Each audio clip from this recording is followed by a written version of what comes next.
আসসালামু আলাইকুম।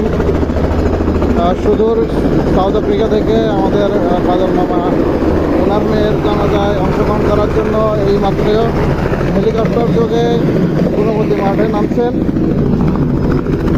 আজকে দুপুর বাদ জুমা উনি ওনার মেয়ের জানাজায় অংশগ্রহণ করবেন। এইমাত্র বাদল মামা হেলিকপ্টার যোগে গুণবতী মাঠে অবতরণ করলেন।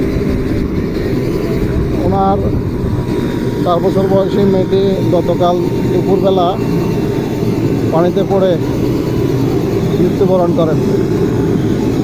তো সবাই ওনার মেয়ের জন্য দোয়া করবেন, বাদল মামার জন্য দোয়া করবেন। ওনার শোক সন্তপ্ত পরিবার যাতে এই মৃত্যুর শোক সইবার পারে থেকে উঠতে পারে সেই দোয়া করবেন।